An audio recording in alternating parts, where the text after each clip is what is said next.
em vias de começar. Live. Esperando. Vão derrubar a live e dizer que é ato antidemocrático.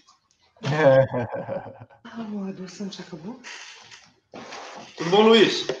Como é que vai? Tudo bem, Arthur? Joia. Professor Olavo, como é que vamos? Tudo bem, graças a Deus. E aí? Maravilha.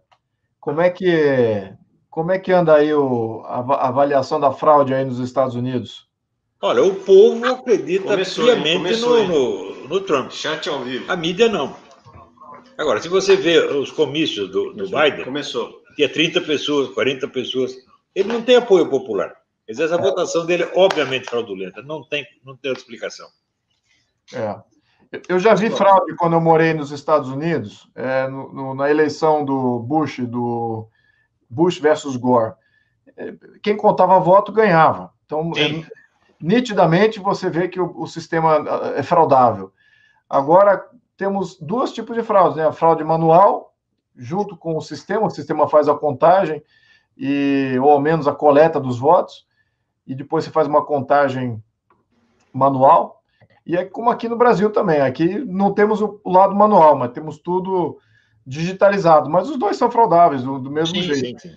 Quem faz você tem a produção das cédulas falsas e você tem a manipulação da contagem, que é no computador. As duas coisas estão funcionando. Mas acontece que antes dos caras começarem, o Trump já os estava observando. Ele está observando a preparação disso desde junho. Ele deixou o pessoal cometer o crime enquanto ele estava observando e documentando tudo. Não tem jeito, a fraude está mais do que provada. Exato. Eu acho que é engraçado a mídia. Ela tenta qualificar a fraude. Ela fala de widespread fraud, ou seja, uma fraude ampla. Mas ela não reconhece que existe fraude mesmo que seja focada. Então, ela tenta jogar com a semântica para qualificar que fraude ampla não existe. Mas então, fraude limitada existe. Começa negando 100%, depois vai baixando 75%, 50%, 25%, no fim fica quieto. Reconhecer o erro explicitamente, jamais. A gente já está na live. Já estamos online? Já estamos online, já está saindo tudo aí que vocês estão falando. A professora está ouvindo, muito bem. E na parte do local aqui da eleição, a gente não pode comentar nada por causa dos cargos que a gente ocupa hoje. Mas eu queria agradecer muito a presença do professor Olavo. É uma grande honra estar aqui, a presença do Luiz Felipe, uma grande satisfação. Prazer. E tem coisa que vocês não podem falar, mas eu posso, eu não tenho cargo, não tenho emprego. O senhor está livre, como aqui ainda está 100% liberado o free speech, mas não pode se acostumar mal, né? Como diria aqui nos Estados Unidos, don't take it for granted. Não é garantido. Não é garantido, depende da disposição de brigar pela liberdade de expressão, liberdade de pensamento. Mas eu queria aproveitar muito o dia 15 de novembro, porque, professor, a gente já viu várias vezes assim a forma como é feita a dominação das ideias, ela passa muito pelo controle da linguagem, do seu passado, da sua identidade, e quando você já está com tudo isso dominado, você não consegue nem esboçar a reação, você não sabe nem se expressar.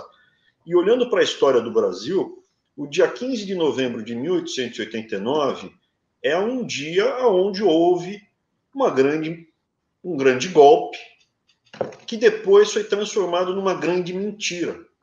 E essa mentira ela foi perdurada ao longo de 131 anos. Essa mentira não acabou. E para nós resgatarmos a autoimagem do Brasil, eu acho que é fundamental a gente olhar para a história, ver os impactos que esse golpe causou, que se perpetuaram, e aí a representatividade do senhor e do Luiz Felipe é emblemática. Então, eu só queria começar, né, falando assim, bem resumidamente, a minha percepção do que foi 1889, que era, as pessoas mentem, a família imperial era anti-escravidão, Dom Pedro I falava que o meu sangue é igual ao sangue dos negros, a família imperial era contra Dom Pedro II, a Dona Leopoldina, a Princesa Isabel, todos eles lutaram fervorosamente contra a escravidão. E quem estava a favor da escravidão eram os oligarcas, que depois, hoje em dia, eles estão lutando pelos monopólios, se perpetuaram de alguma forma, algumas famílias, inclusive, até hoje estão aí. E aí você vem com a declaração da Lei Áurea, né, a libertação dos escravos, esses escravagistas, esses oligarcas, eles queriam que o império devolvesse o dinheiro da propriedade que eles tinham para si como escravos. Isso é, o povo do Brasil ia ter que pagar mais impostos para bancar esses oligarcas. E a princesa Isabel, que já era praticamente a regente, né, foi a primeira regente, de fato, do Brasil, ela bateu o pé e falou, isso é inadmissível, está errado, a escravidão é antiética, é amoral, e o povo não tem que pagar para esses poucos oligarcas, eles já tiveram o lucro que tinham que ter. E eles entraram numa aposta que, se acabasse o império e virasse uma república, essa nova república poderia ressarci-los. Daí vem a preparação do golpe. O exército brasileiro, que é um exército louvável, a história dele, do Caxias, da participação da Segunda Guerra, é um exército admirável, mas as pessoas são falhas. O Deodoro da Fonseca, cujo pai foi sustentado pelo Pedro II, tinham muitos filhos, o Pedro II pagou o sustento do bolso dele, tirava o dinheiro do bolso dele para sustentar os irmãos, sustentar o próprio Deodoro. O Deodoro foi promovido jurando lealdade a vida inteira, se deixou levar pelas circunstâncias, né? Ele foi conduzido por um grupo de golpistas, poucos nas Forças Armadas, a Marinha não embarcou, uma parte pequena do Exército embarcou, e teve o golpe, a ponto que um dos irmãos do Deodoro, lá na Bahia, falou, não, isso aqui é um absurdo, eu vou pegar esses golpistas. Já preparou, mobilizou as tropas para descer para o Rio de Janeiro, quando ele descobriu quem estava na cabeça do golpe era o irmão, daí, e o imperador já tinha saído. Então, assim, foi uma orquestração, mas a república nasce como? Ela nasce oligárquica, golpista, porque era só fazer poderia-se fazer uma eleição, poderia-se fazer plebiscito, poderia-se fazer democraticamente, pela via democrática, mas não foi feito, foi um golpe. E depois se transformou isso numa grande oligarquia que perdura em maior ou menor grau até hoje. Eu só queria fechar para mais uma mentira grande, que o império era escravista. Veja, essa nova república, entre aspas, república, que não é pública, ela é de poucos, né? É uma oligarquia.